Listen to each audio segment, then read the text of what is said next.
నమస్తే.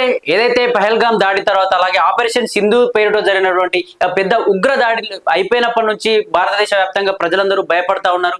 ఉగ్రవాదుల పేర్లు వింటేనే హడలెత్తిపోతా ఉన్నారు. అసలు ఉగ్రవాదుల పేరు వింటే ఎక్కడ ఏ పేర్లు జరుపుతారు, ఎక్కడ అసలు ఏం జరగబోతోంది ఆ యుద్ధం తర్వాత అని చెప్పేసి కూడా ప్రతిరోజు భయపడతా ఉన్న పరిస్థితి. దీనికి సంబంధించి ఏదైతే హైదరాబాద్ లోని పేలుడు పదార్థాలు కొన్నట్టుగా ఒక ఇద్దరు ఉగ్రవాదులను అయితే పోలీసు ఏదైతే తెలంగాణ ఇంటెలిజెన్స్ ఒక సీక్రెట్ ఆపరేషన్ నిర్వహించింది. ఆ సీక్రెట్ ఆపరేషన్ లో విజయనగరానికి చెందినటువంటి సిరాజ్ అలాగే హైదరాబాద్ కు చెందినటువంటి సమీర్ అనే ఇద్దరు ముస్లిం యువకులు మందు పదార్థాలు ఏదైతే పేలుడు పదార్థాలను కొన్నట్టుగా కూడా అటు తెలంగాణ ఇంటెలిజెన్స్ సీక్రెట్ ఆపరేషన్ లో తెలిపింది. వీళ్ళిద్దరిని పట్టుకొని అరెస్టు చేసి ఏదైతే సీక్రెట్ ప్రదేశంలో ఎవరు లేని నిర్మానుషమైన ప్రదేశానికి తీసుకెళ్లి అతను ఎందుకు దీనికి సంబంధించిన విచారణ చేసే ప్రయత్నం చేస్తూ ఉన్నారని చెప్పేసి కూడా వార్తలు వస్తున్నాయి. దీనికి సంబంధించి వాళ్ళని అరెస్ట్ చేసేసి ఏదైతే సీక్రెట్ ప్లేస్ కి తీసుకెళ్లి అసలు మీరు ఎందుకు మందు పదార్థాలు ఏదైతే ఆ పేలుడు పదార్థాలు కొనాల్సి వచ్చింది, అసలు మీ వెనుక ఎవరున్నారు, అసలు నిజంగా ఎక్కడెక్కడ మీరు పేల్చబోతా ఉన్నారు, సిటీలోనా లేకపోతే ఎక్కడ పేల్చబోతా ఉన్నారు, నిజంగా ఉగ్రవాదులతో మీకు ఏమైనా సంబంధం ఉందా, నిజంగా హైదరాబాద్ లో పేల్చే ప్రయత్నమా లేకపోతే కావాలనే భయపట్టించే ప్రయత్నం చేస్తున్నారా, నిజంగా వీళ్ళు వెనుక ఎవరైనా ఉగ్రవాదులు ఉన్నారా అని చెప్పేసి కూడా ఆ సీక్రెట్ ఆపరేషన్ తర్వాత దొరికినటువంటి ఇద్దరు సమీర్ మరియు సిరాజ్ లను అరెస్ట్ చేసి సీక్రెట్ ఆపరేషన్ గా దొరికిన తర్వాత వాళ్ళని ఏదైతే సీక్రెట్ ప్రదేశానికి తీసుకెళ్లి దానికి సంబంధించి విచారణ కూడా చేస్తా ఉన్నారు. దీనికి సంబంధించి అయితే విషయాలు అయితే బయటికి వచ్చే ఛాన్స్ ఉన్నట్టుగా కూడా అటు తెలంగాణ ఇంటెలిజెన్స్ చెప్తా ఉంది. నిజంగా వీళ్ళకి ఎవరున్నారని చెప్పేసి కూడా పెద్ద ఎత్తున కూడా వాళ్ళు విచారణ చేస్తా ఉన్నారు. నిజంగా ఎవరైనా ఉగ్రవాదులు ఉంటే మరి నెక్స్ట్ ఎలాంటి స్టెప్ తీసుకోబోతుంది ఇండియా కావచ్చు తెలంగాణ ఇంటెలిజెన్స్ అని చెప్పేసి ఏదైతే ఉగ్రవాదుల పేరుంటే దాదాపు ప్రజలు భయపడతా ఉన్నారు. ఎందుకంటే అటు పెహల్గాం దాడి తర్వాత ఎన్నోసార్లు అటు కాశ్మీర్ పైన కావచ్చు దీనికి సంబంధించినటువంటి హైదరాబాద్ లో కూడా చాలా పేలుడు జరిగాయి. ఒకప్పుడు దాదాపు మనం మర్చిపోకముందే ఒక 20-30 రోజుల క్రితం దిల్సుఖ్ నగర్ లో కూడా ఒక పెద్ద భవనాన్ని కూడా పేల్చేశారు. దీనికి సంబంధించి మరి నిజంగా వీళ్ళు ఏదైతే సమీర్ మరియు సిరాజులు ఉన్నారో వీళ్ళు నిజంగా ఎక్కడ మరి బాంబు పెట్టబోతా ఉన్నారా అని చెప్పేసి కూడా ప్రజలు ఆ ఇంటెలిజెన్స్ వ్యవస్థ తెలంగాణ ఇంటెలిజెన్స్ వ్యవస్థ వీళ్ళిద్దరు ఉగ్రవాదులను పట్టుకున్నామని చెప్పి వార్త ఏదైతే న్యూస్ కి వాళ్ళు దానికి సంబంధించినటువంటి ఏదైతే ఆ న్యూస్ సంబంధించిన డీటెయిల్స్ న్యూస్ పత్రిక విలేకరులకు ఇవ్వడంతో దీనికి సంబంధించి తెలుసుకున్న ప్రజలంతా కూడా భయాందోళన చెందుతా ఉన్నారు. నిజంగా ఆ ఇష్యూ తర్వాత అసలు మేము ఇప్పటికే బయటకి రాలేకపోతా ఉన్నాము, పాక్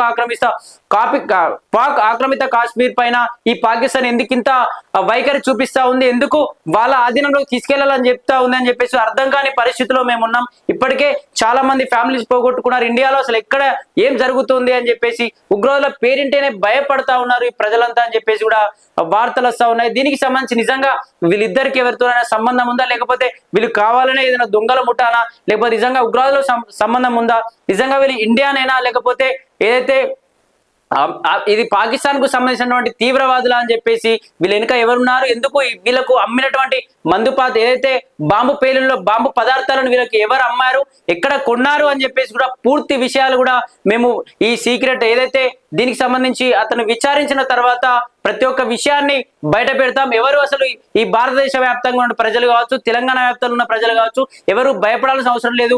తెలంగాణ ఇంటెలిజెన్స్ కావచ్చు భారతదేశ ఇంటెలిజెన్స్ కావచ్చు పెద్ద ఎత్తున ముమ్మరంగా పనిచేస్తా ఉంది, సీక్రెట్ ఆపరేషన్స్ నిర్వహిస్తా ఉంది.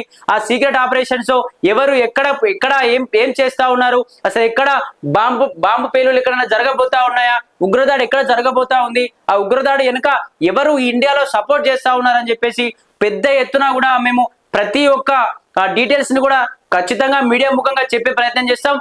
మొదట అయితే వీళ్ళను విచారించాల్సిన అవసరం ఉంది. నిజంగా వీళ్ళు వెనుక ఎవరున్నారు, అసలు ఏం జరగబోతోంది, వీళ్ళు కాక ఇంకేదైనా ముఠా ఎక్కడైనా బాంబులు పెట్టే ప్రయత్నాలు ఏమైనా చేస్తున్నారా, అదే ఏదైతే బాంబు పేలుళ్ళ పదార్థాలు ఎక్కడ తీసుకున్నారో అదే షాప్ లోకి వెళ్ళి మీరు ఎందుకు ఇక్కడ అమ్మాల్సి వస్తుంది, మీరు మీ షాప్ పెట్టడానికి గల కారణం ఏంది, మీ షాప్ ఓనర్ ఎవరని చెప్పేసి పూర్తి డీటెయిల్స్ కూడా కనుక్కునే ప్రయత్నం చేస్తా ఉన్నాం. విచారణ తర్వాత ఖచ్చితంగా ప్రతి ఒక్క డీటెయిల్స్ ని తెలంగాణ ప్రజలకు కావచ్చు ఇండియా వ్యాప్తంగా కూడా తెలిసే ప్రయత్నం చేస్తాం.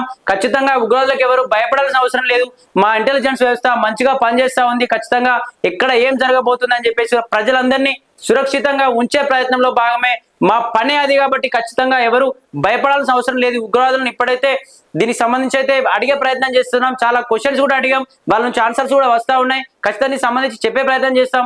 ఈ ఉగ్రవాదులకు ఎవరు భయపడాల్సిన అవసరం లేదని చెప్పేసి కూడా ఇంటెలిజెన్స్ వ్యవస్థ కూడా చెప్తుంది. మరి చూడాలి నిజంగా ఏదైతే ఒక పెద్ద ఎత్తున కూడా బీజేపీ చెప్తా ఉంది పహల్గామ్ లో దాదాపు మోడీ ప్రభుత్వం విజయం సాధించింది. మరి త్వరలో కూడా ఈ పాకిస్తాన్ ఏదైతే దొంగ దెబ్బ ఇప్పటికే చాలా సార్లు కొట్టింది. మనం చాలా సార్లు అటు ట్రంప్ చెప్పడం వల్ల కూడా ఆగిపోయిన తర్వాత కూడా మళ్ళీ దొంగ దెబ్బ కొట్టే ప్రయత్నం చేసింది. రాత్రులు మేము ఈ యుద్ధాన్ని ఆపేస్తున్నామని చెప్పి క్షమించండి అని కోరి సింధు నది జలాలు బంద్ చేసినాక కూడా తప్పైందని చెప్పి కోరి మళ్ళీ ఆ సింధు జలాల్లో మీ ఇండియన్స్ యొక్క రక్తాన్ని పారిస్తామని చెప్పినటువంటి ఏదైతే ఆ పాకిస్తాన్ ప్రభుత్వం మళ్ళీ బీజేపీ ప్రభుత్వం, ఈ బీజేపీలో మోడీ తర లేకుండా చేస్తాం, హిందువులందరినీ చంపి పాతరేస్తామని చెప్పేసి కూడా ఈ ఇండియాలో ఎప్పుడు పేర్లు జరుపుతుందో చెప్పకుండా చేసి చూపిస్తాం పెద్ద ఎత్తున. పాకిస్తాన్ అంటే ఏంటో మా బలం ఏంటో చూపిస్తామని చెప్పేసి కూడా పెద్ద ఎత్తున సెటైర్లు వేసి మళ్ళీ తర్వాత కూడా ఖచ్చితంగా మేము సారీ చెప్తా ఉన్నాం, ఇప్పటికే యుద్ధాన్ని ఆపేస్తా ఉన్నాం అని చెప్పేసి కూడా పాకిస్తాన్ చెప్పింది. దీనికి సంబంధించి చెప్పినా కూడా సైలెంట్ గా ఉంటుందేమో అని చెప్పి ఇండియా సైలెంట్ గా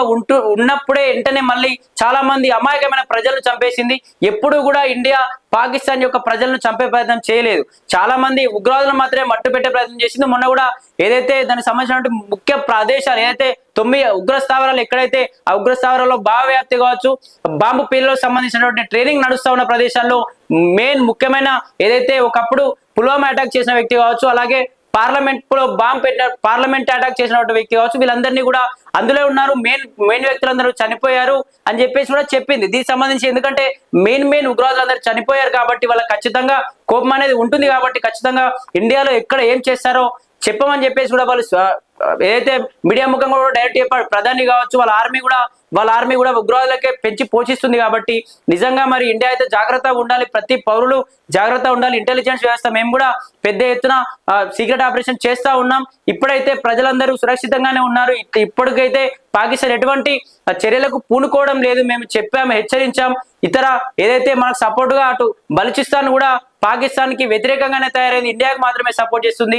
అటు అమెరికా కావచ్చు, దీనికి సంబంధించినటువంటి రష్యా కావచ్చు, అన్ని కూడా మనకు సపోర్ట్ చేస్తూనే ఉన్నాయి. అమెరికాకు కావాలనే ఈ చైనా కావచ్చు, ఇతర దేశాలు ఏదైతే భారతదేశం అంటే పడని దేశాలు మన అభివృద్ధిని చూసి తట్టుకోలేక ఆ దేశాలన్నీ కావాలనే వాళ్ళకి ఫండింగ్ ఇచ్చుకుంటూ IMF అని చెప్పేసి సంస్థలు వాళ్ళకి ఫండింగ్ ఇచ్చుకుంటూ కావాలనే ఇట్లా ప్రేరేపితంగా మన పైన కుట్రలు పొందుతా ఉన్నారు. డైరెక్ట్ గా అటాక్ చేయలేక పాకిస్తాన్ ని మధ్యవర్తిగా తీసుకొని ఇట్లాంటి చేస్తా ఉన్నారని చెప్పేసి కూడా బీజేపీ పలుమార్లు చెప్తూ వస్తా ఉంది.